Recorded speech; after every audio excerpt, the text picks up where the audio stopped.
Answer is a coalition of organizations that has been organizing across the country since 2001 to stop the U.S. imperialist wars and occupations, against racist attacks on people of color and immigrants, and in defense of the rights of workers and the poor. Answer is proud to be sponsoring this nationwide tour with Cynthia McKinney and Akbar Muhammed to help spread the truth about the NATO war in Libya. Answer sees that it is of the utmost importance to bring an eyewitness account of the U.S. NATO bombing of Libya to the people of the United States. And we are so glad that you can all join us for what is sure to be an exciting and informative discussion this evening. The U.S. government, their neo-colonial European allies, and the corporate media have been lying to us about Libya. They have carried out a sustained campaign of demonization against Muammar Gaddafi and the majority of the people of Libya in order to whip up domestic support for the latest unjust war.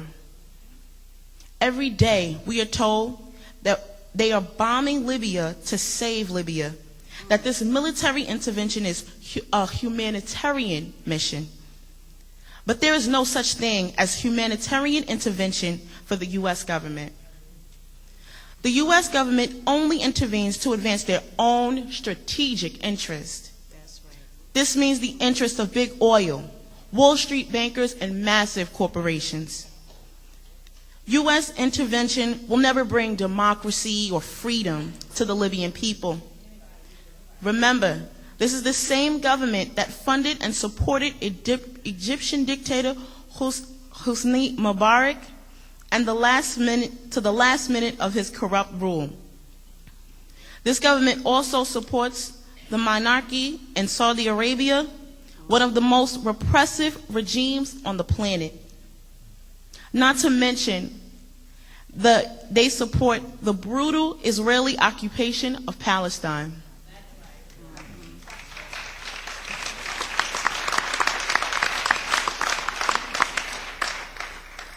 Progressive people must tear the mask off the phony humanitarian slogans being used by the White House, the Secretary of State, and the Pentagon about their deep concern for the fate of the Libyan people. The reality is that Libya has the largest oil reserves in Africa. Washington knows this. It would like nothing more than to have a stable client in place that would allow U.S. bases on the ground and control of the oil supply.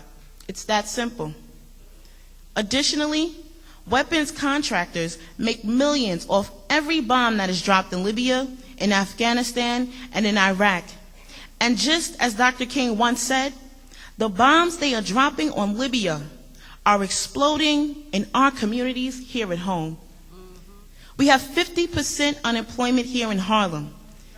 Imagine how many jobs could be created with the funds for war.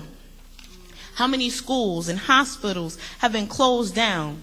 How many jobs have been lost? And how many desperately needed public health initiatives have been shut down right here in New York because, as our state and federal government tells us, there is not enough money to fund them? There is enough money, brothers and sisters. They can't say there is no money when the Pentagon has an unlimited supply. It is just being used to fund war. Whenever they decide to invade, bomb, occupy, and terrorize another country, they somehow always find enough money. And it is people like us, poor and working people, here in New York and Libya too, who pay the price. And so we are standing in solidarity with our sisters and brothers in Libya, and we are fighting back. Answer has been at the forefront of the movement to defend Libya's right of sovereignty, to oppose U.S. or European intervention in Libya since before the bombing even began. On March 17th, as soon as the news said that they would be implementing a no-fly zone, which we recognize as a precursor to war, we put out a statement against intervention. We have published many statements about the aims of U.S. imperialism in Libya, the real history of the region, and the necessity of standing in solidarity with the Libyan people since then.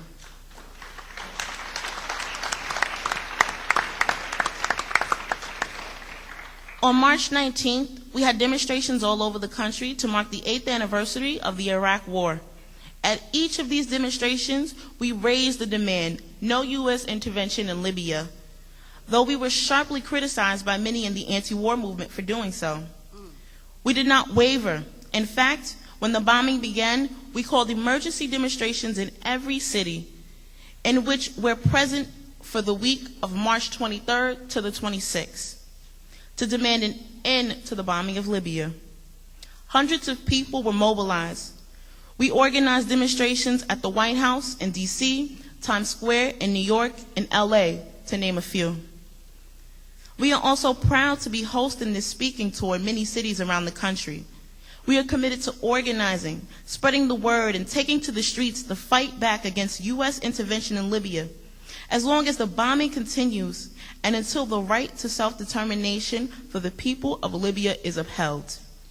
The reality is that the people of the United States do not want a war with Libya. Despite all of the lies and propaganda, people in the United States still oppose this war by a margin of 2-1, according to the latest polls. Our government wants regime change. They want super profits for big oil and Wall Street, while we have nothing to gain from that. We want jobs here in the U.S., healthcare, housing, education, and an end to imperialist intervention all over the world. That's right. So once again, I'd like to thank you all for joining us here today.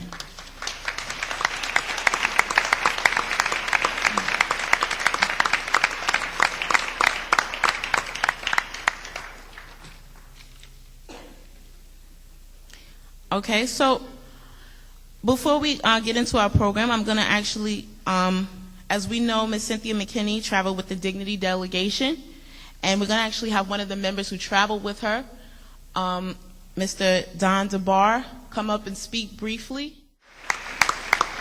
Thank you.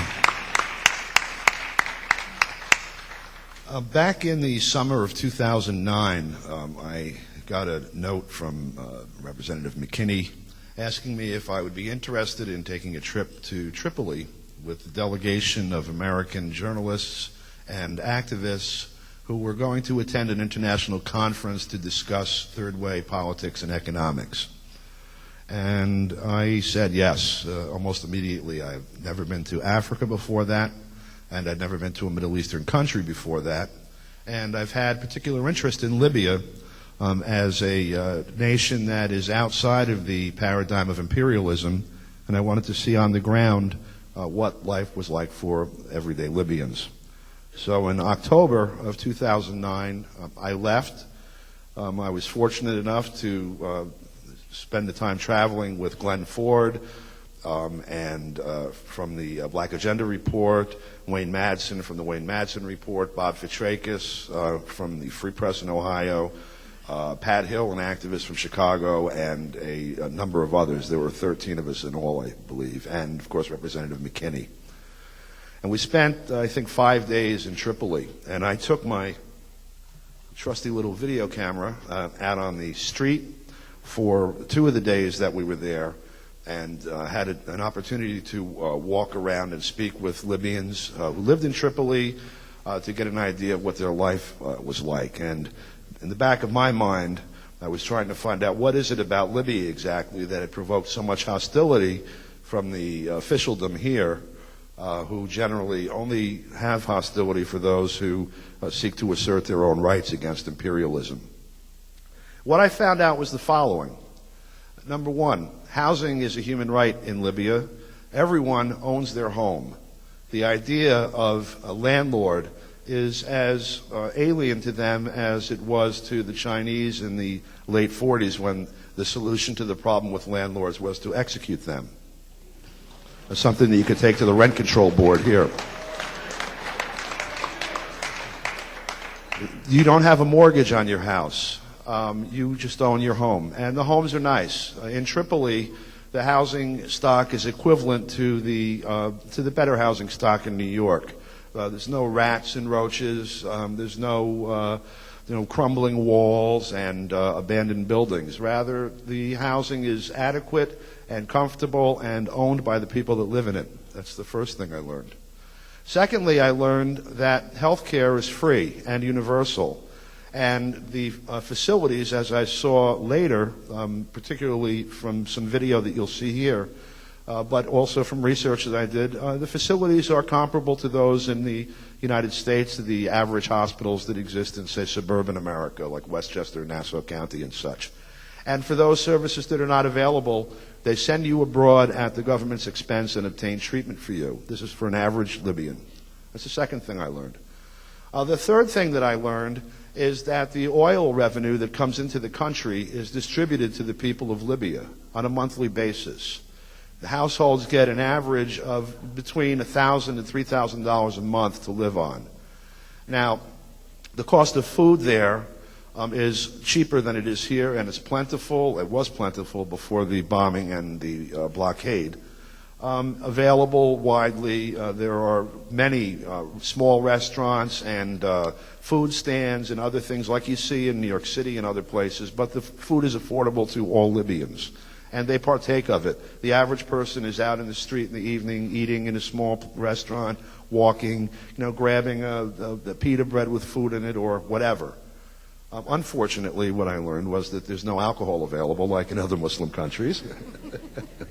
But also apparently they don't have a problem with alcohol abuse because the lives of the people there are not occupied with survival. The people actually have housing, food, clothing, and health care available to them without stress. Also promoted heavily is the idea of small business. In the Green Book, which is a philosophical tract that lays out the philosophical foundations, more or less, of the society. It's not the Bible, but it's a way of thinking that many people ascribe to there. The idea of wage labor is synonymous with the idea of slavery. And so it is highly discouraged. There are some industries where, of course, large industries where it's necessary, but there are accommodations made to people there to protect their rights that unions here, if they worked for them for 1,000 years, would be proud to obtain. And in the 150 years of a union movement here, they have yet to obtain. And finally, to deal with the idea that was widely publicized here through Al Jazeera, which is actually a mouthpiece for the Qatar regime, the monarchy in Qatar, and Al Arabiya, which is a mouthpiece for the Saudi regime. Pacifica Radio runs an hour and a half now of Al Jazeera. They are basically the mouthpiece for a backwards Middle Eastern monarchy, and that is passing for their progressive programming. You should be aware of that. But the picture that's painted is quite different from that that's on the ground. I would like to ask people that are here that have any contact with WBAI or Democracy Now! In particular to ask them to stop shilling for the CIA and the United States and ask them to start covering things like this, because their record so far, Amy Goodman and Democracy Now! Has been shilling for the U.S. attack on Africa since it first began in Côte d'Ivoire overtly. I mean, the U.S. has been attacking Africa since its foundation. But Côte d'Ivoire, they have made way for imperialism to take control of, and they are now shilling for the CIA in Libya. And I'd ask you to please tell them that's not good for you, you're not going to sit for it, and if it's necessary to defund Pacifica from your donations, please do it. Thank you.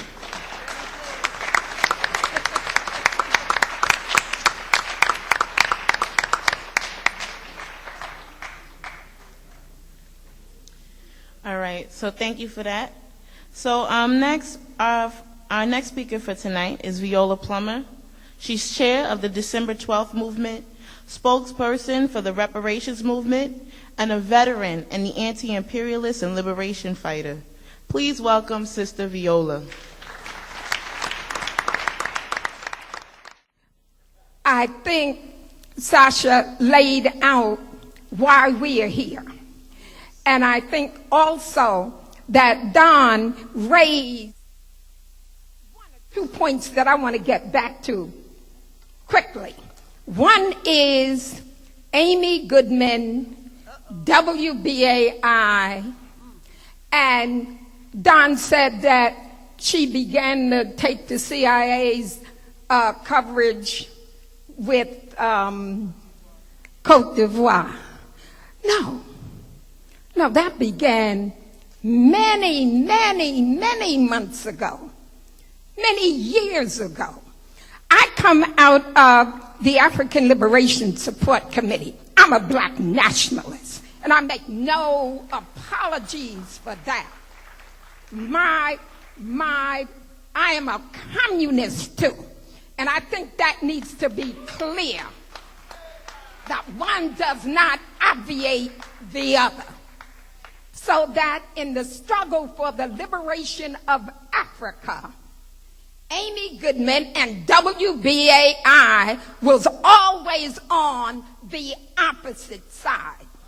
That if there were two liberation movements, they chose the one that was always supported by the United States government and the CIA. And I say that without any fear of contradiction. Second point I want to raise is that we are indeed honored to be a part of this particular struggle against imperialist war, and in particular, the war against Libya. Because those of us in the African Liberation Movement, we've had any number of visits and interaction with Libya, the people of Libya, for years. Because we've always been on the side of African liberation. And so when the discussion was heard around a no-fly zone, a euphemism for how is it we cover our aggression against Libya for a number of reasons. And I don't know if those of you were privy to the presentation that the Honorable Minister Louis Farrakhan gave. He meticulously laid out every reason why the no-fly zone read aggression against Libya. One of the things for us in the African Liberation Movement is that Africans here have got to be mobilized. It is not sufficient to join other coalitions. It's not sufficient. It's necessary. It's not sufficient. That if we are Africans, and we are, if we are Africans, they're attacking our homeland. I'm sure you've read about the illegal sanctions on Zimbabwe. One of the first of the Africans that they began to demonize because President Robert Mugabe had the temerity to take back the land that was stolen from the Zimbabwean people. He was demonized, and he was demonized by a lot of progressive people, because the rap was he stole the election. That was in the main, that he stole the election, and that here was a legitimate opposition party called the Movement for Democratic Change. And the leader of this creation by the West, Morgan Tsvangirai, was a labor leader. He was a worker. How can you, December 12th movement, etc., oppose MDC, who represents the masses of working people? They never bothered to say who organized MDC. Who was MDC? Where was Tsvangirai during the War of National Liberation? Where was he? How all of a sudden he can fly to every capital in Europe and the United States. He's a worker, let a union. And see, for some of us, or I should say, for some of them, if not for some of you, the magic word is labor union that exonerates the likes of Morgan Shangarai. But we knew who he was because we were on the ground in Mozambique, Zimbabwe, Tanzania, Angola, Guinea-Bissau, when the wars of liberation were being fought. We were there. We never knew Shangarai, but we knew our president, Robert Gabriel Mugabe. And we knew that Mugabe was for the Zimbabwean people. And our contradiction with Mugabe was that he went to Lancaster to assume that there was a drop of integrity by the United States and the UK, and that they were going to arrange a way in which the Zimbabwean people could get back their land.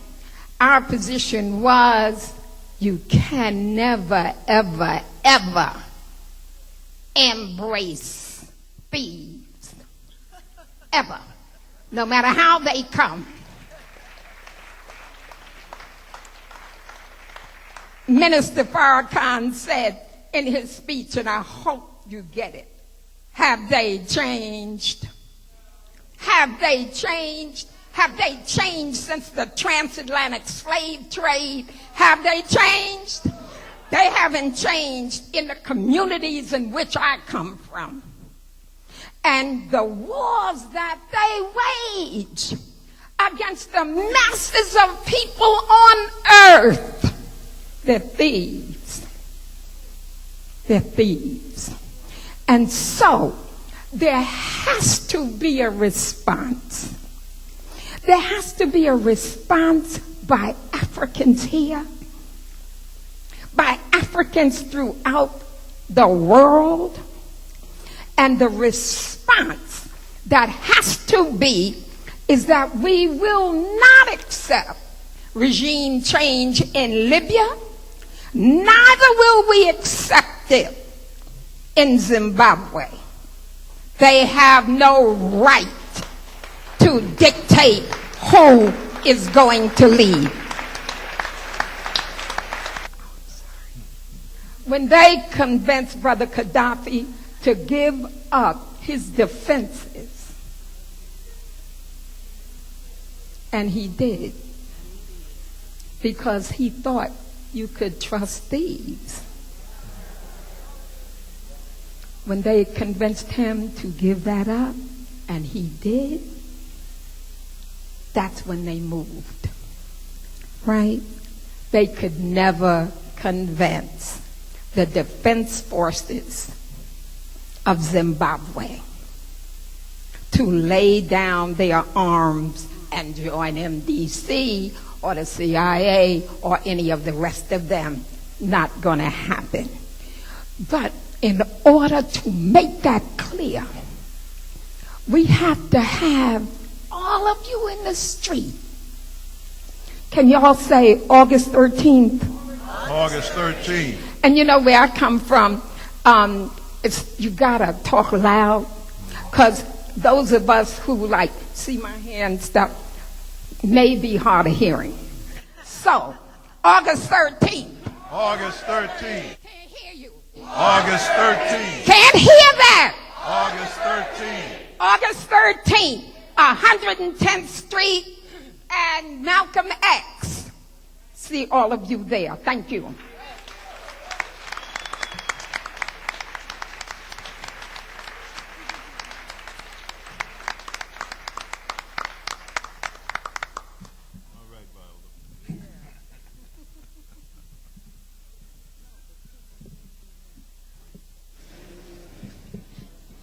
All right, thank you for that, Viola. That was very inspiring. August 13th. All right, so our next speaker is Brian Becker. Brian is the national coordinator for the Answer Coalition. He has been a featured commentator and a voice of opposition to the wars against Afghanistan, Iraq, and Libya, as well as a principal organizer for some of the largest anti-war demonstrations in the last 2 decades. Please welcome Brother Brian.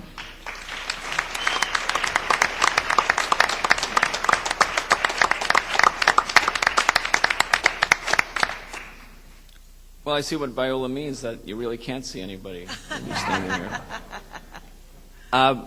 Sisters and brothers, we're very proud that we've been able to work this past week with Akbar and Cynthia McKinney and others. We've been in Los Angeles on Saturday, San Francisco on Tuesday, Chicago on Wednesday, Washington, D.C. on Friday, today here in New York, tomorrow in Syracuse.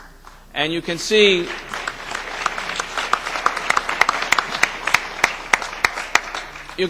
there's a good turnout, and there's been a good turnout everywhere. Last night we had more than 250 in Washington, D.C. No corporate media, by the way. And I think the reason the turnout has been strong is that while the official voices of opposition, to the extent that they supposedly exist, have been so muted, the people of this country really want to hear the truth. And that's why Cynthia McKinney's trip is so important. That's why we have to not only hear her, but support her. Because it takes a lot of courage, a lot of tenacity to raise the money or to borrow the money, to go to Libya, to stay there, to see what the people in Libya, in Tripoli in particular, are experiencing, and then to be able to come back as a chronicler, as an observer, as someone who can present not rhetoric, but facts to say what's actually going on. And as we've been going along the tour, interestingly, not surprisingly, but interestingly, we've been confronted by fairly significant counter-demonstrators. Yes. Well, we weren't demonstrating, we were speaking. They were the demonstrators in this instance. In San Francisco, there were about 200. In LA, about 100. In Chicago, maybe 150. A smaller number in Washington, and I don't know if they've ventured to come here tonight. There's probably a few. They don't roll like that here. Yeah.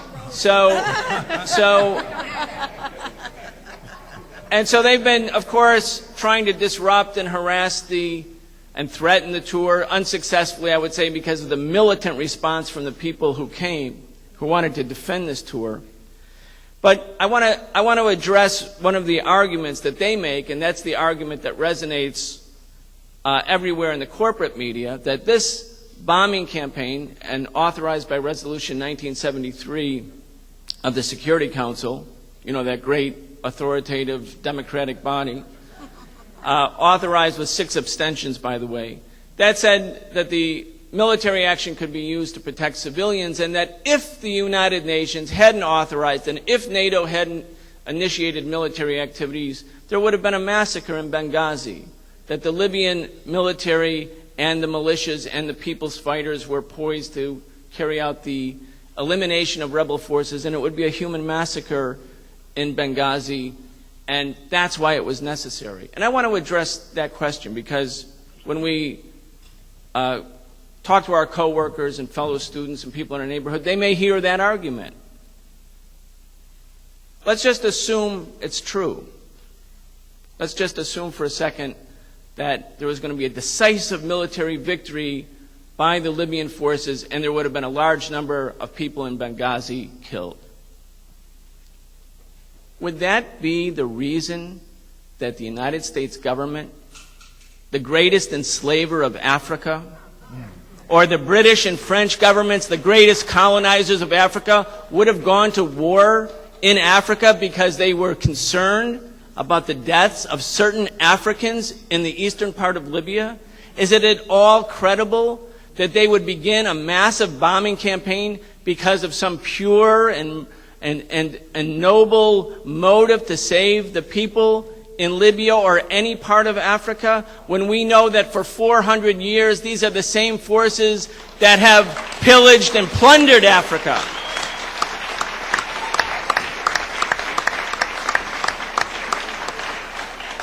Before they can pretend to care about Africa, they need to pay reparations to Africa, because that's why they're rich.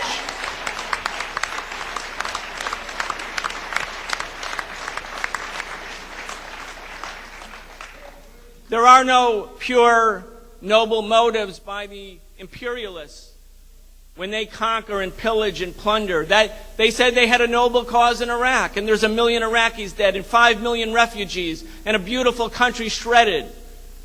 They said they had a noble cause to stop terrorism by invading and occupying Afghanistan. Recently, there was a poll taken in the southern part of Afghanistan. 92% of the males of fighting age in southern Afghanistan had never heard of the World Trade Center, had never heard about September 11th.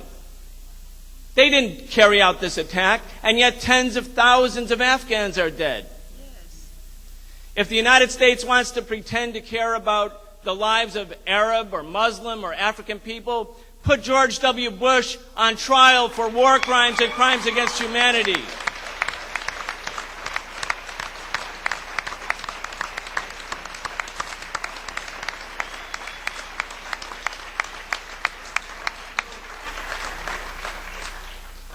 This is an imperialist war.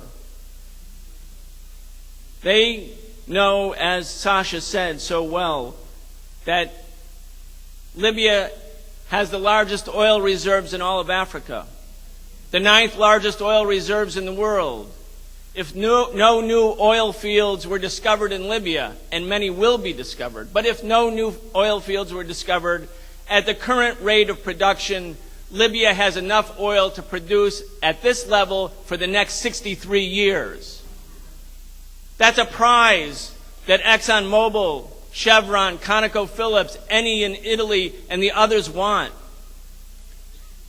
They didn't start to carry out regime change in late February or March. In April 1986, they carried out the attempted assassination of Gaddafi with U.S. Air Force planes. They bombed his house then. He wasn't about to, quote, massacre a group in Benghazi. They've been trying to carry out regime change in Libya since the 1969 revolution, when Libya stood up and said, Libya belongs to Libyans. And our message with this tour is that the Libyan people are our sisters and brothers, not our enemies. Yes. That you may not have seen it in the Western media because it wasn't presented in the Western media, but on June 17th, 1 million people in Tripoli demonstrated against the NATO bombing. Now, were they all Gaddafi supporters? Undoubtedly, many of them had grievances against Gaddafi. Gaddafi supporters, some who were critics, but 1 million people, an ocean of humanity, whether they believed in Gaddafi or didn't believe in Gaddafi, they believed that the NATO bombing should end, and with them we must stand in solidarity.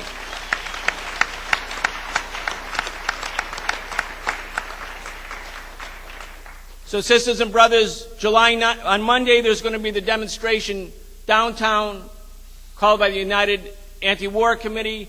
We have bus tickets so that people can go to Washington, D.C. and not let the White House off the hook. On July 9th, we're going to have people from all over with banners and signs saying stop the bombing of Libya. But the big demonstration will culminate, as Viola said, right here in Harlem, August 13th, and that's a demonstration which we can make to be a historic event. Thank you very much.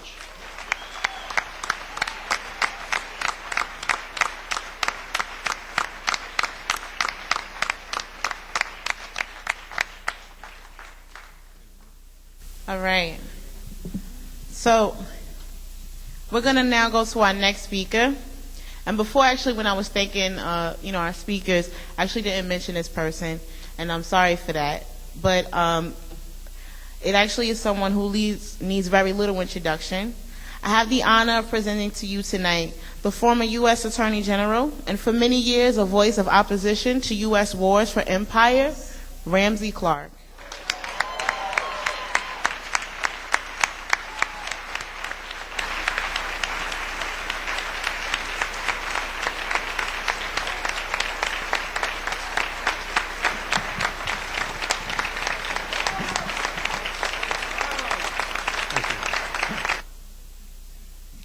many years ago, there was an American humorist.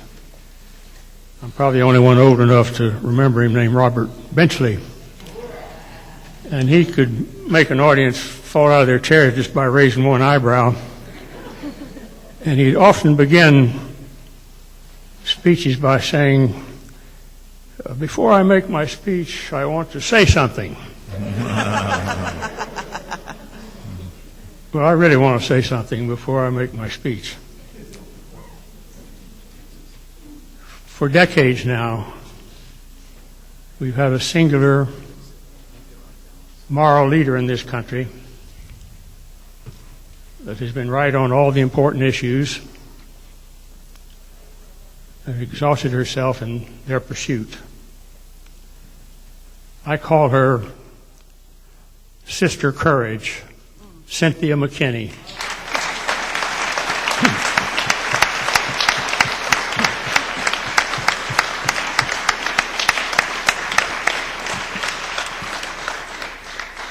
Before she was in the House, and while she was in the House, and since she was in the House,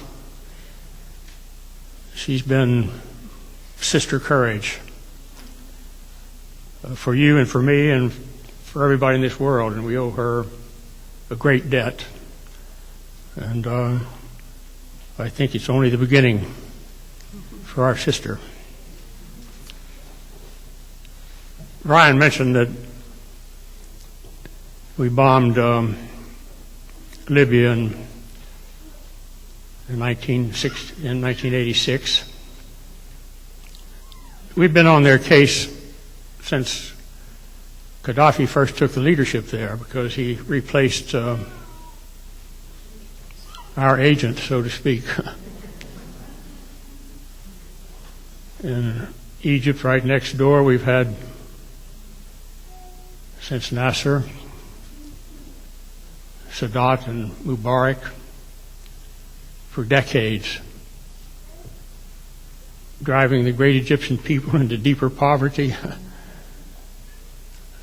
And our country waited until it was impossible to sustain Mubarak over the lives of 90 million Egyptians to walk away from him. We always worried about Gaddafi because he was a man that followed his own conscience and believed in the people. And one early morning, it was about 1 a.m., planes that took off from Lakenheath Air Force Base in England, they had to be refueled 6 times in flight. They flew clear around the Iberian Peninsula because they couldn't fly any of the Western European countries at that time. Came in through Gibraltar, came off the sea, 100 feet off the sea, in a surprise attack. And the first 4 planes out of a wave of 40 hit right at the compound that we've seen so much in TV these last weeks. They hit his office. They hit the tent he liked to meet people in and be a Bedouin again out in the compound there. They hit his home, killed the youngest child in the family. They hit downtown, badly damaged 4 embassies, including the French embassy, sheared the whole backside of it off. Right. Killed hundreds of people. Aircraft off of U.S. aircraft carriers in the Mediterranean. Fiercely bombed Benghazi at the same time. With the surprise attack, the first wave was an assassination attempt. It failed. It wasn't the first. It wasn't the last before this time. But as much as anything, it tells you that until the United States reduces its military spending to support our economic and moral aggressions around the world, we will be a menace to life on the planet. We've got to reduce it 90%.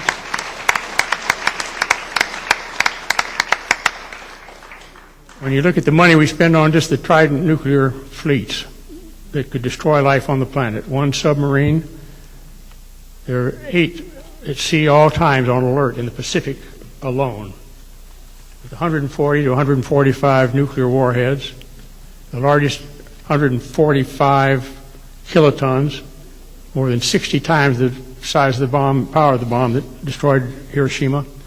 One sub could launch 140, 145 toward centers of human population and create a crater that we're now told would be 50 miles in diameter.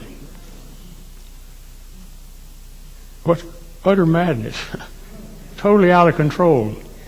And it's our military spending that exceeds that of all the other countries combined. The guns on both sides of these wars come from us primarily. Are the major cause for it, and it's all so that we can exploit the rest of the peoples. Any head of government that stands up for his people against the will of the United States and its economic interest is in deep trouble. And we'll kill them if we can. The bombing is not only to assassinate him, though, it's to weaken the widespread support that he has, to take the people down. We never learned. You remember the saying in Vietnam, you have to destroy the village to save it? But we got to kill the civilians to save them, don't we? It seems to be the only way we know. And it's our responsibility, we the people, to do something about it. Hopefully, and God knows we have to pray and do all we can within our might, we can save this government in Libya. The government of and by and for the people. But it's even more than that, and it's even more than the oil. There has been no leader for a united Africa that has worked as hard or devoted as much fund or time to the final independence of the cruelly and almost unbearably impoverished people of Africa than Colonel Gaddafi, as they call him. He's had far greater interest in the African Union as a viable, effective institution for the peoples, and particularly of sub-Saharan Africa. He doesn't pay much attention to the Arab Union. He thinks they're a bunch of oil magnates. And he's got it right. He's for the African continent and its independence. It was his closest international advisor, Ali Treki, who was the last 2 presidents of the African Union, for the single purpose of helping unite the people to throw off the oppressors that are exploiting their soil. What incredible audacity that we would say we have to intervene to save civilians in Libya. What have we done in eastern Congo, where several million people have been massacred? Right. You know, poor black people massacred and left to die. What do we do in Rwanda? You know, it's up to us to come to grips with what our nation has become on earth. And that is, as Martin Luther King said in the Riverside Church just over here on the Hudson in '67, my own country is the greatest purveyor of violence on earth.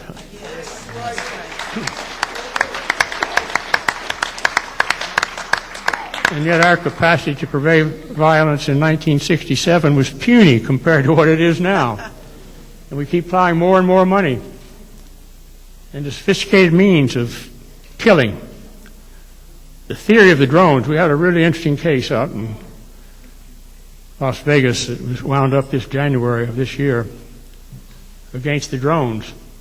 But you can't think about the drones or study the technique or the growing technology. They're like the Wright brothers airplane right now. What they're trying to develop is a capacity to punch a button and kill anybody they've selected, any place they happen to be on Earth at that moment. Yes, that's right. That's how the drones operate. From Creech Air Base at this time, we in Las Vegas, about 40 miles, so the guys can go down and gamble when they're not on duty. That's where they punch the buttons to fire the bombs that killed the 7 or 8 civilians are in the house where they think a bad guy just entered, you know. So much for sovereignty. Doesn't matter whether it's Yemen or Afghanistan or Pakistan. Wait till Pakistan breaks open. We'll learn something about mass violence then. You and I have miles to go before we sleep. And we have to support our sister courage in this effort to save Libya, to save ourselves. Thank you.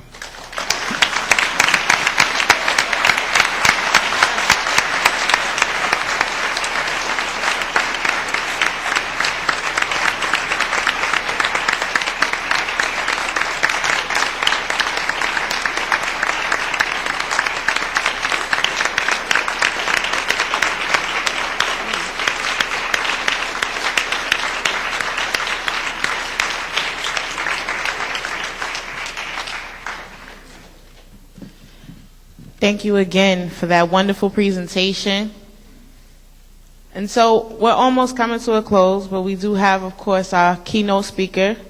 But before we get to her, our next speaker is Akbar Muhammed.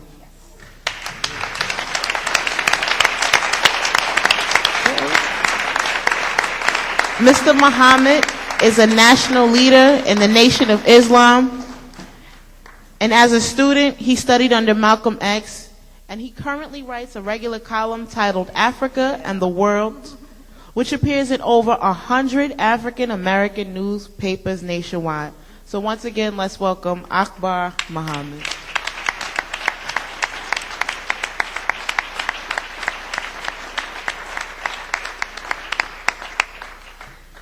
Thank you. First and foremost, I'd like to say Bismillah ar-Rahman ar-Rahim. In the name of Allah, the Beneficent, the Merciful, I bear witness there is no God but Allah, and I bear witness that Muhammad is the messenger of God. Muslims say, Assalamu alaikum. And it's almost a common term among our people now. First, I want to thank Allah for blessing me to be here this afternoon. And we've been on a long journey across the country, and it's been exciting. So I'm going to borrow from Ramsey Clark. Before I deliver my speech, I want to make a few comments, okay? But I want to do 2 things. First, I want to mention in the audience is Bob Law. And I want to thank Bob for being here. Recognize him as a brother that believes in building consciousness, and it's most important. And those of us who are old warriors, we have to prepare the younger people coming behind us. And we prepare them by giving them information. A lot of this they did not live through. They heard about it. They may have read at it. They may have looked at something on television. But there's nothing like a one-on-one mentor. In our community, we call it war stories. You know, old Willie telling his war stories. But these war stories are important to inspire the young people. I want to recognize Brother Leroy, his radio show every Sunday. And Brother Leroy, thank you very much. And all of those who write, all of those who go on the radio, all of those who work and struggle to build consciousness among our people is very important. Do not let it go. And I want to thank the brothers of the FOI for your efforts with the Final Call newspapers in the street. And because the Muhammad Speaks that started it all, it started right here in New York City. Malcolm in late 58 produced a copy. Maybe that stayed around for 3 or 4 months. By 59, Malcolm got together with Louis Lomax. And in 1960, we were producing the Muhammad Speaks in New York. And what made the Muhammad Speaks, not just our dawah work, our trying to bring you into what we believe, but what made it was the international thrust in that paper. We had a great writer from New York, and many of you know him, Joe Walker. And Joe Walker went throughout the world. Now, many of the young people don't know Joe Walker. They don't know the history of that, because all of our early editors of the Muhammad Speaks were socialist brothers who believed in the struggle of the masses. And they helped that paper with that projection, which is very important. These are my before comments, Brian, so I just want to make them. So I want to thank the brothers, because this is what Minister Farrakhan is trying to create with the current Final Call newspaper, international news, news that affects the communities across America. And we are the only national black newspaper in America. And it's our cadre, our brothers, who are in the streets selling that paper, that makes it possible for us to reach 163 communities across this country. Now, the mainstream press has not covered. We've been in, as Brian said, San Francisco, Los Angeles, Chicago, Washington, New York today, Syracuse tomorrow. We've had good crowds. And at many of the, as Brian mentioned, there were Libyan brothers and sisters, and I will call those who are working for the State Department brothers and sisters, because they're not conscious. And somebody has to bring them to a level of consciousness, and the only way it can happen is you got to give them that history. You know, I lived in Africa for 12 years, and one thing I learned, Africans are high on symbolism, but they have the Sankofa bird, meaning you got to go back to your roots to understand what's going on today. And many of our young brothers and sisters don't understand it. So let me go through this. Cynthia McKinney is here. I take my hat off to her. I didn't know that when we were in Libya in January, right before all of this broke out, that was her first trip. And Brother Gaddafi received us. And he was working on the migration problem, with the Africans flowing to Europe and the Italians putting them in jail, and the mistreatment of Africans across Europe. And the Europeans were on Libya because Libya was a jump-off point, because Libya has open borders with Niger, which is right south of Libya. Brothers from Ghana go through Burkina Faso on what we call trotros. Then they reach the border of Niger. They walk across the desert. This is how bad it is on the African continent. And they're not just doing that because they have nothing else to do. They want to feed their families. And the borders of Libya were wide open from the sanction days. And the brothers would get to Libya, work for a while, accumulate money, pay $2,000 to one of these little boats, get on the boat, sail into Europe somewhere, and get and run through Europe to get jobs to send back money. There was a front page article on the New York Times last week about the suffering of the Africans across Europe. Gaddafi called a conference so that he could try to help with this problem. He went to the European Union and Italy. They offered him $6 billion if he would help with the African migrants in Europe. He said he needed $16 billion, but he would help anyway. And he tried to set up camps in Libya when they deport them from Europe. Then he would give them training. They can go back home or try to get jobs. Now, this is the part of it that the press doesn't cover and you don't know about. So, Brian, I'm talking to Brian now. So I want to get my early comments. Now, we just heard from Ramsey Clark. And I would hope and pray, I don't know if Roger is here, but is Roger here? Okay, Roger, I would hope and pray that our current Attorney General, Eric Holder, will take a page from Ramsey Clark.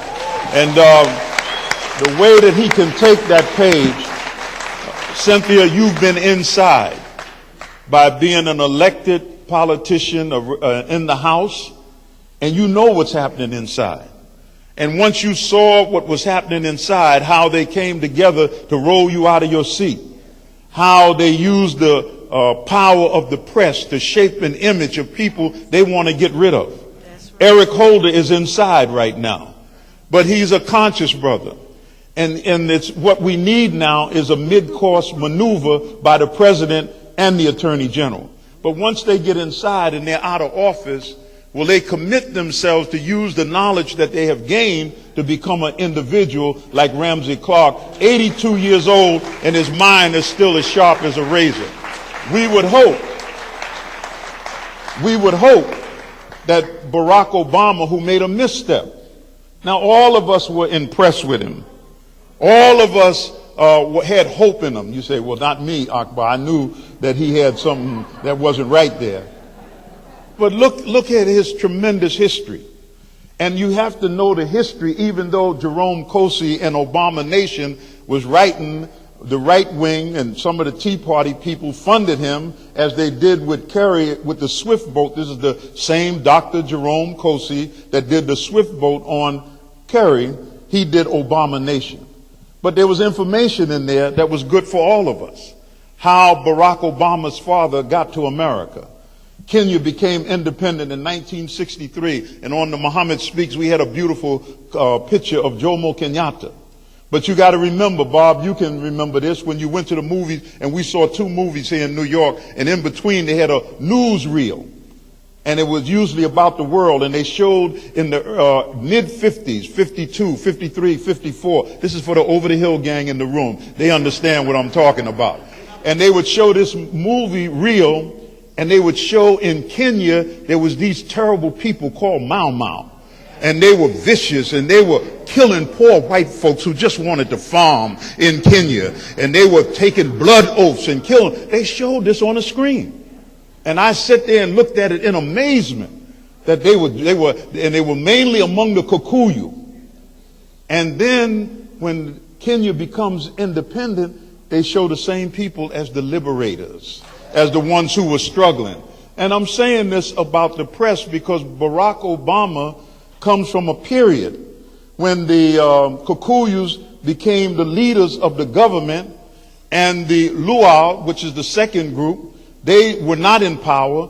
But the Kennedy family is the one that looked at how Jomo Kenyatta didn't have people who had the intellectual capacity to run the government, so he started sending young students to school. And most of them went to Uganda, to Makerere University. But Uganda was run by Milton Obote, who was a Marxist. And America looked at this in the middle of the Cold War. I wish I had more time to deal with this, but I know the time is on me. Wait a minute. So they didn't want to see all of these young Kenyans coming under the sway of Milton Obote in Uganda. Uganda became independent in 1961, October the 9th, 1961. And so they were independent 2 years before Kenya, so the students were coming. But the Kennedy family decided, let us bring some students to America. And so they got a plane load. Now, all of this is in a book called Obama Nation. You can read it. The Kennedy financed it. And they went and picked up a lot of people and a lot of luau's. And in that group was Barack Obama Sr., Barack Obama's father. They dropped him off at universities across America. His father ended up in Hawaii. And you know, a little young white girl from Kansas went to Hawaii to go to school, and the rest is history. So that now here you have Barack Obama. But Barack became Barry Obama. And he was in Hawaii. But then he came to New York. He came here. And then he began to read Langston Hughes, James Baldwin.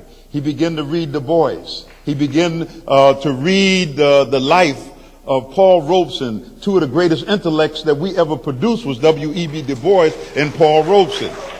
And Barack Obama became conscious. And instead of becoming Barry Obama, he said, my name is Barack Obama, a Swahili word that means blessing. And Hussein is my middle name. And he began to pick that up. So he became conscious. And so those at the universities began to look at him.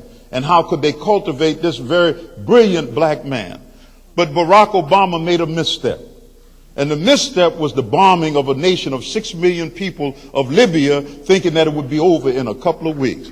Now what Barack Obama, to save Barack Obama, he needs what you call, when you send a rocket up, he needs a mid-course maneuver. Can we get him back on the path? Can we help the brother out? And so when we have this rally August the 13th in Harlem, it's saying, Barack, you won't get 97% on this trip around. We don't know, and we're working to make sure that you have some respect for us if you're dependent on that. He went to Puerto Rico because he wants to solidify that Puerto Rican vote. But if he really went there as a conscious brother, he should say, I'm working on freeing you so that we can make Puerto Rico an independent country and not a colony of America. So these are just my opening notes. But I'm going to try to make this quick so we can bring on Cynthia. I just want to mention some things.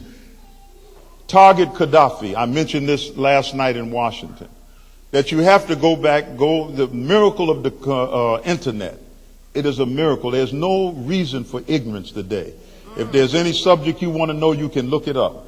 Now, Ramsey Clark mentioned how the planes had to fly around Portugal and Spain and France. That's why when they got to Libya in 1986, they bombed the French embassy, because the French wasn't going along with what they were doing at that time. But if you read Target Gaddafi by Seymour Hersh, excellent article. You can go on February 1987, New York Times Magazine on a Sunday. And if you go and read that, you'll see that there's always been an attempt to hit Gaddafi. It's always been an attempt to cultivate Libyans who were dissatisfied with him. And you know how the CIA works that. And so the thing that I learned as going back and forth to Libya, and my respect and love for Muammar Gaddafi, is because when nobody would help the Nation of Islam in the early 70s, Muammar Gaddafi said the Al-Qaeda, he didn't say the Al-Qaeda is off, I want to see, what is their Islam. He saw a revolutionary group in America that had an impact on the black community, and he knew the legacy of the Nation of Islam from the Honorable Elijah Muhammad through the period of Malcolm. He understood that, and he stepped forward to help the Nation of Islam. And we would be, one thing that Allah, God, frowns on is ingratitude. And now that Brother Gaddafi is struggling for his own survival, we would see which way the wind is blowing. And then jump ship, because they thought it would be over in 3 weeks. And I know that Trakey is crying in his coffee and his tea this morning. I know that Musa Kosa got problems. We haven't heard from him because the Americans convinced them that this would be over in 3 weeks. It would be all over. Gaddafi would be out. We're making way for him to go to Niger because they love him there, or go to Chad or somewhere else, or go to Mali, or even go to Russia or Belarus. And we will take over Libya, seize the oil fields. We will cultivate a relationship with these rebels, and we will try to keep them from fighting with one another, as what happened in Afghanistan after the Americans left and the Russians pulled out. So this is what the case is, and I want to try to walk through this. It's called, there's a term called mushroom management. Anybody know what mushroom management is? You grow mushrooms in a dark place, a cave, and you feed them, the word we would say is BS, but you feed them poppycock, okay? And mushroom management means you keep them in the dark and feed them BS. And this is what's happening with the American people through the press. You keep them in the dark and you feed them BS. And you can see it clearly with the case of Weiner. All of this talk about his wiener. I mean, who the hell cares about his wiener when the world is going to hell? There's unemployment, our communities are in shambles, and the press feeds you that, and you're glued to that, while America is spending $10 million a day helping to bomb Libya, and they led the bombing of Libya. And they're spending this money while we're suffering in our community. Imagine what $10 million could do in the inner city for summer jobs for our children and programs and so forth. So the government has to hear from you. Brother Farrakhan had a major press conference, and the tapes are available outside, but I want you to get the DVD and have a discussion around it. I've been with him a long time. And as far as an international speech goes, this was one of his absolute best. He covered the gamut. He walked through it. He showed America's backside. And there is a couple of books I want to mention before I close this out. I'm there, Viola. Don't worry. I'm going to get there. But two books in particular. One is called Washington Rules, and Brashevitz is his name. And how many know that book? Anybody know that book in the audience? There's a line in there when Eisenhower was going out. Eisenhower was warning the American people and the establishment, beware of the military-industrial complex. And what he was saying, that we will move to war in order to feed that monster. So America now engaged in 3 wars, spending billions of dollars. When I read in the Times the other day that $18 billion got ripped off in Iraq, American money. And it wasn't just ripped off by the Iraqis now. That was them American boys over there who was taking that money. One of them got busted. $18 billion in Iraq. And then there's more contractors than there are soldiers in Iraq. The black man who built the new American embassy in Iraq, if there was 2 black men involved, whether you know it or not, they got busted out. One of them had to quit. But these were multi-billion-dollar projects. Now, I want to just go through this one quickly. Mushroom management of the American people. And what it is to keep you in the dark and feed you all of the garbage. Now, look at what's happening in Libya right now. Bryant, you said it right. Nearly 1 million people in Green Square. Those who have been to Libya, you know where Green Square is. Gaddafi speaking. But yet and still, all of the press is in Libya. CNN, BBC, ABC. They got correspondents in Tripoli, not just in Benghazi. But look at the reports that come to you from Tripoli, but everything slants towards Benghazi. We were at a meeting last night in Washington, and they said to Cynthia McKinney, why don't you come to Benghazi? And they talked about how they would finance. See, we'll get the State Department to bring you there. And everybody laughed. Because the State Department is behind the people in Benghazi. We told the brothers from Libya who were in the audience, who tried to use some of the old tricks that we used in the old days. We're old warriors. We know those tricks. One man, when I'm speaking, he gets up and he shouts, so-and-so and so-and-so. And we tell him to sit down. This is a meeting. Then another group over here said, let him speak, let him speak. And they tried this in all of the venues. But it so happened that in a couple of the venues, the FOI was very strong there. And they looked like they were eating nails, and they wasn't taking no prisoners. And so we said that if you don't get it right, we will escort you out of here. And so what I did is I offered them a challenge. I said, this is our meeting. ANSA set these meetings up. They paid for it. They paid for the tickets. They made it happen. If you go and get yourself a meeting and invite us, and I'll come and talk to you. I'll meet you on your ground and talk to you about your own country. So I want to conclude on 2 points. And Bob, it is a conclusion. Last night I described our first engagement with Libya. And the reason I'm using this is because the press has a way, and this is why some of the stations, BAI, and last night it came up with Amy Goodman. Because sometimes you become shaky in what you believe. You're fed so much information, you start believing it. And then you're unsure of where to go and what to believe. If you want to believe that Gaddafi is a bloodthirsty terrorist and he's killed people and they were only trying to save the people, then when the people of North Korea were starving, why don't you go in there and bomb North Korea and put sanctions on them and say that we got to save the civilians of North Korea?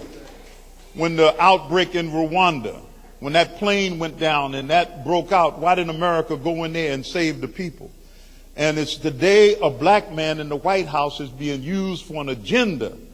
The second book is called The Empire Has No Clothes. I can't think of the author, but I had to do a book review on it for Press TV, the Iranian TV. And it showed how America was building an empire like Rome. They wanted to dominate the world, but here it's a capitalist machine to make money through war and to have lives lost. We should have learned the lesson of Vietnam, a war that we got involved in. 58,000 young Americans lost their lives. Those that survived it, some of them still are in bad shape. Go through the streets of Harlem in New York and look at the homeless men over 55 years old. Many of them were in Vietnam. Many of them never got their lives together. So a black man goes before the UN, Colin Powell, a brother that we had respect for his military ability, born right here in the South Bronx, in the same hospital Minister Farrakhan was born in. But he got involved in the military. And then when he became the Secretary of State, and a soldier obeys orders. His boss told him to go before the UN and tell this lie so we can get into Iraq and get those oil fields of Iraq. And so he went before the world and spent this fantastic lie about nuclear weapons that Saddam Hussein had, and he was a danger to the entire world. And there's Negroponte, and all of those in the struggle know him and know his bloody history in Central America. He's sitting behind him rubbing his hand. But they put a black man out front to do their dirty deed. That's why Colin Powell today is a hurt man. He's a shattered man because he knew that he lied for the government. 4,500 young soldiers died in Iraq. According to today's newspaper, 32,000 seriously wounded. And the rest of them are on drugs, shooting their wives, committing suicide over a lie to get some oil out of Iraq.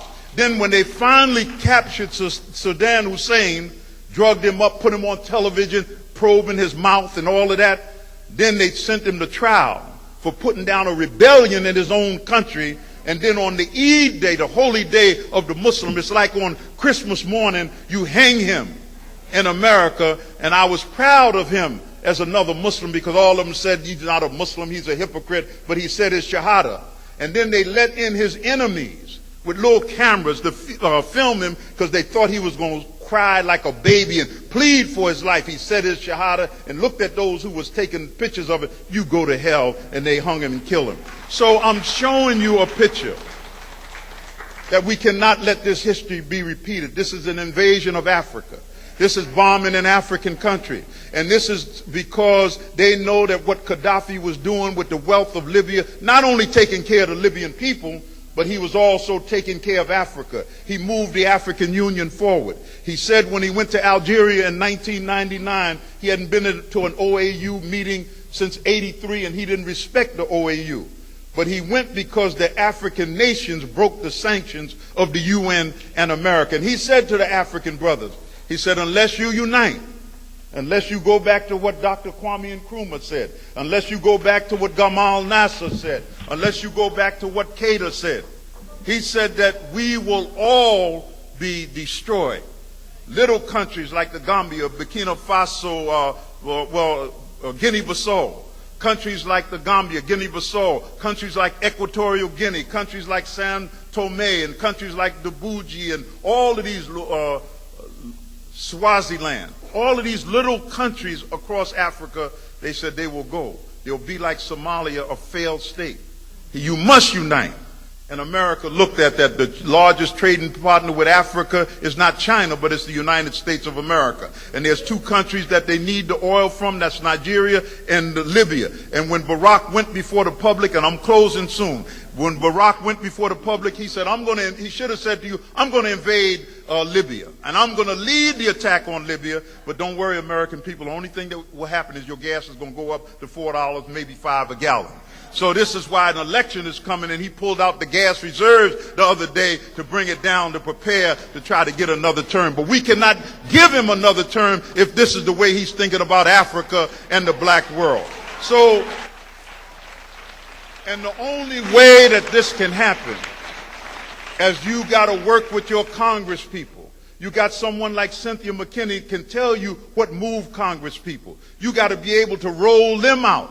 And the black congressmen who could not stand up and women who could not stand up because they got a black man in the White House, we got to wake up. Bob Law warned me about this a long time. We used to have arguments about Barack Obama. But they have to feel the pressure of this community, that without this community he cannot get a second term, and we got to work on it. We got to get all of the progressive forces together. We got to bombard the White House with emails and letters. We got to call Barack and say, you messing up, brother. You got to get it right, or otherwise we're going to roll you out of here. Thank you. May God bless you. Assalamu alaikum.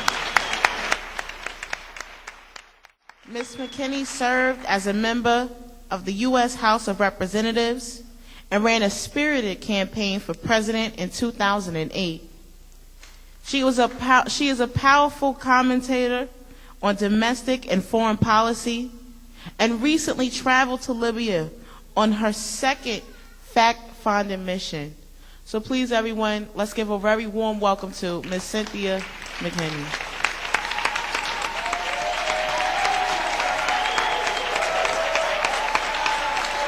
Thank you very much, Sasha.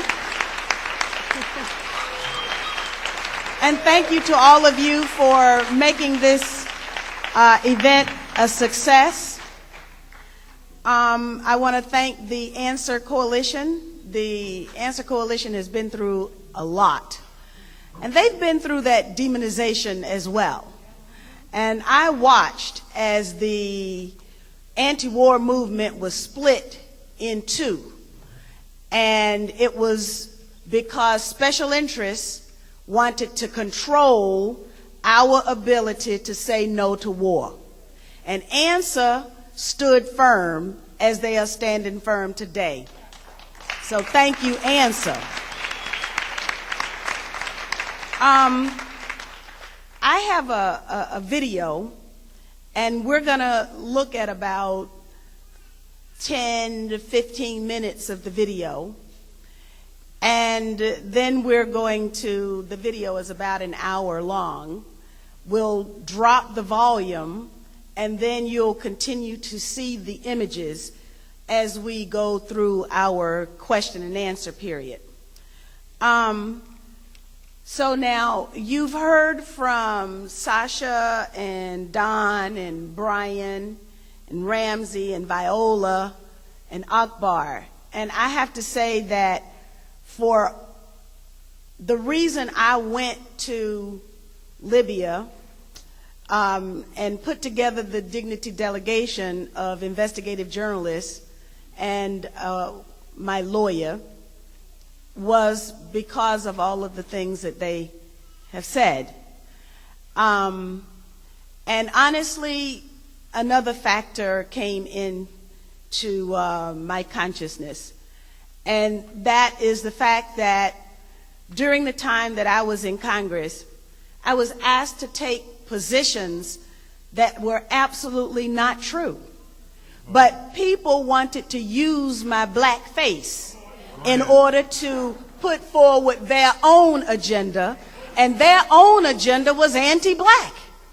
So they wanted to use the integrity that I had. They wanted me to lease it to them for a small price with the promise. In fact, one person, a media person from New York, told me that if I just took a particular stand against Sudan, that I could be in Congress for the rest of my life. Wow. But what they wanted me to say was a lie. And I did my research, as I always do my research, and I understood that what they were asking me to say was not true, and so therefore I declined. I was out of office a few months later. But this leasing of the black face and oppressing people of color within blackface was something that moved me. And in fact, when I filed those articles of impeachment against George Bush and Dick Cheney, it was important for me to include Condoleezza Rice, because this is a sister who knowingly chose the wrong side.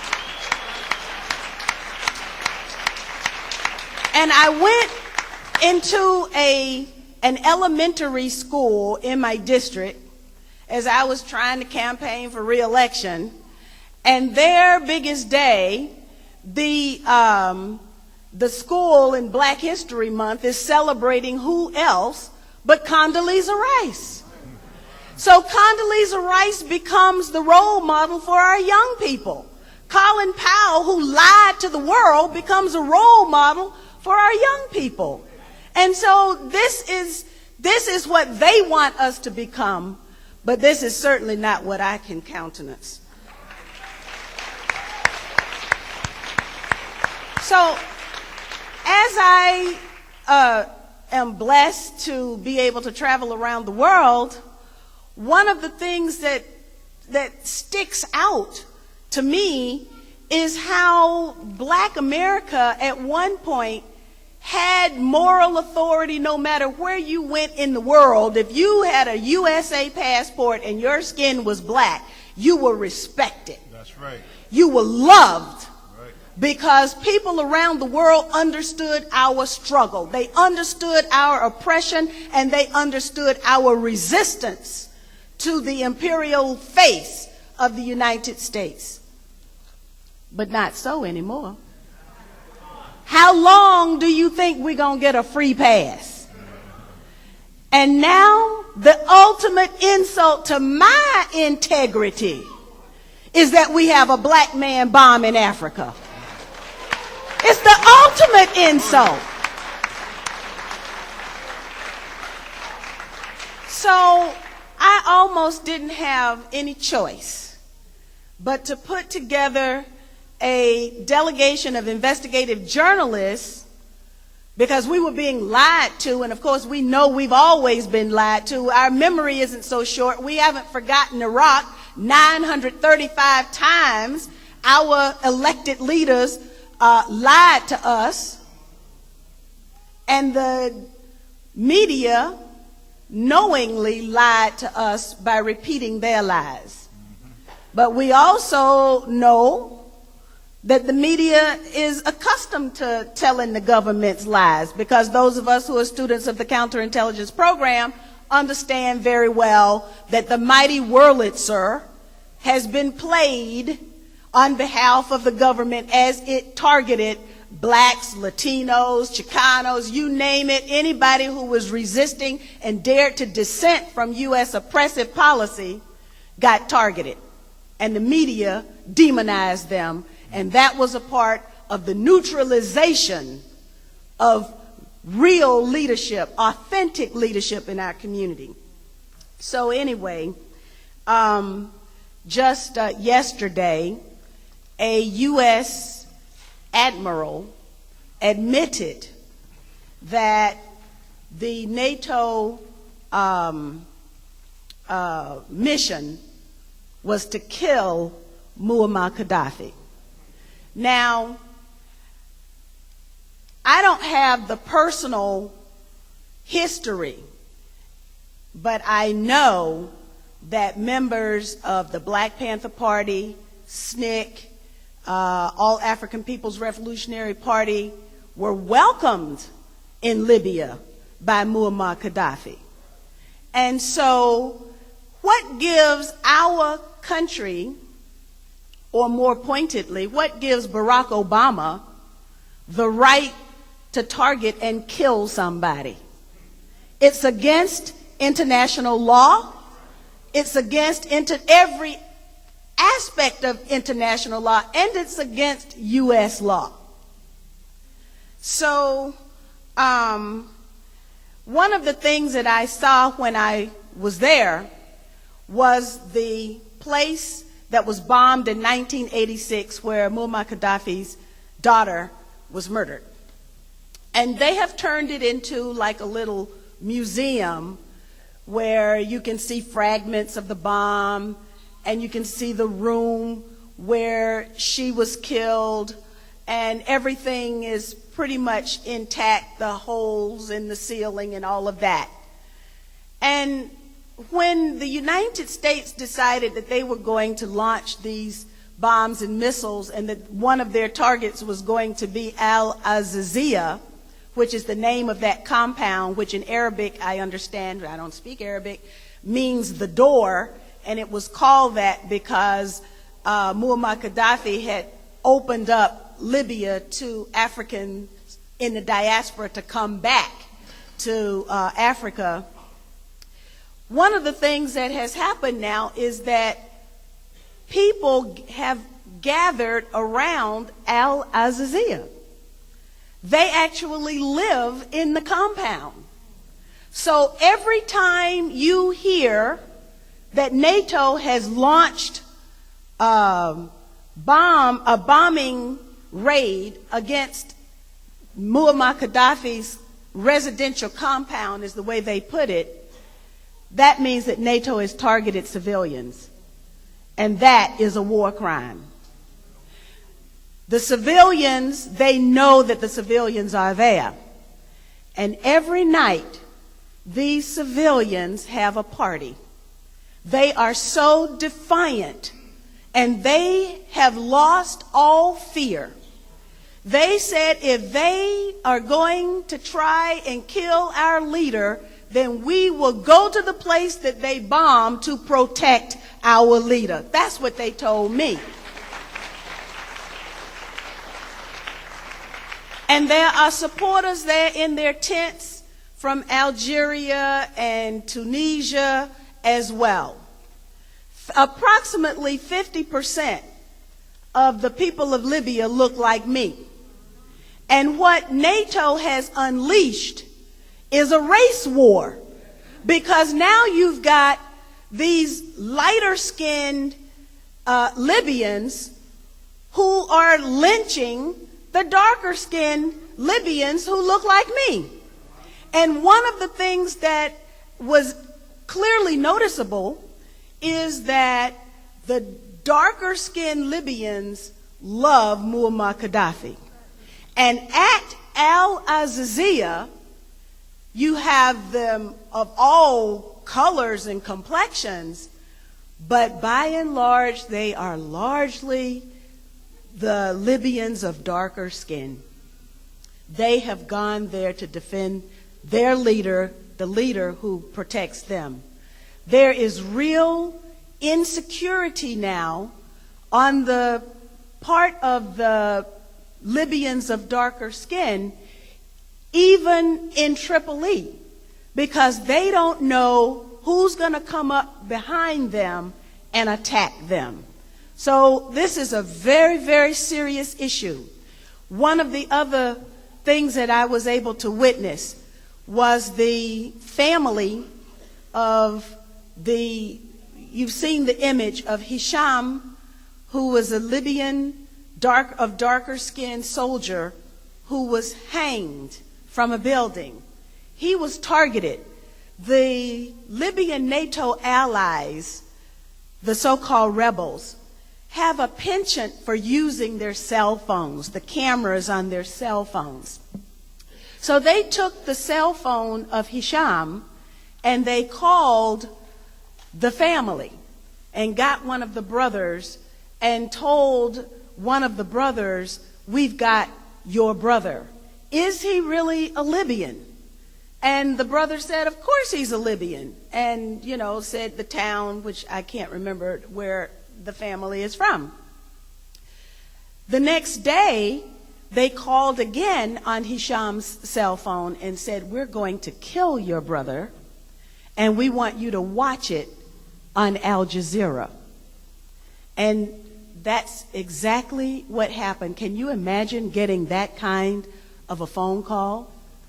And all of this was because our U.S. ambassador to the UN, Susan Rice, used the word mercenary in her remarks on UN Security Council resolution number 1973, and the media blew that all out of proportion, that Gaddafi had imported African black mercenaries. That's how it started. And so now an entire community that consists of approximately half of the population of Libya lives in great insecurity because of what I call the reintroduction of Willie Horton politics onto the African continent. The last thing that I want to mention in terms of the Eyewitness is the impact of NATO's activities on the people. They claim that they are responsible for a humanitarian intervention, but they are creating a humanitarian crisis because they have formed a blockade.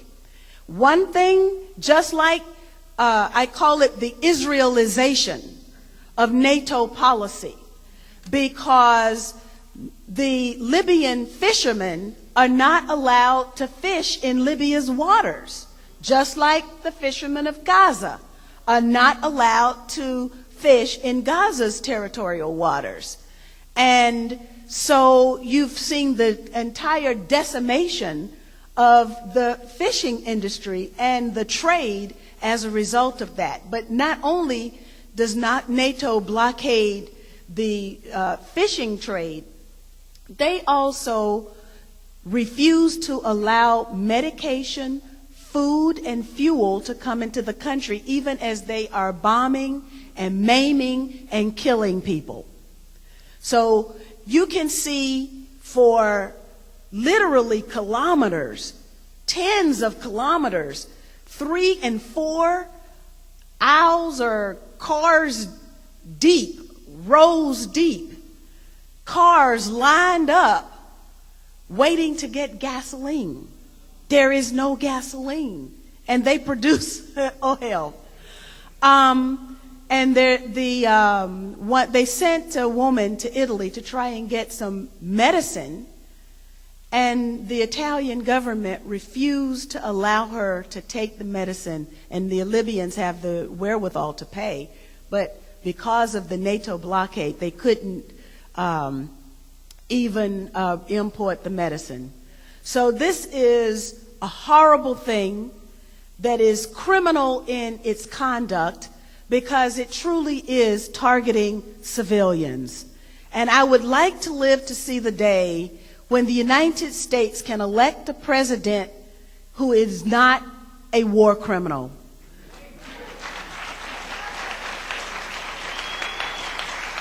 The bottom line on why I did this is because at the end of the day, I am so sick and tired of war, and I wanted to do what my leaders before me have told us that we have to do, including the words of Mario Savio, who said that we have to put our entire bodies against the gears and the levers and the wheels of the machine, and we have to say to the owners of the machine, either you stop it or we'll stop it. That's why I went. So thank you very much for supporting this event.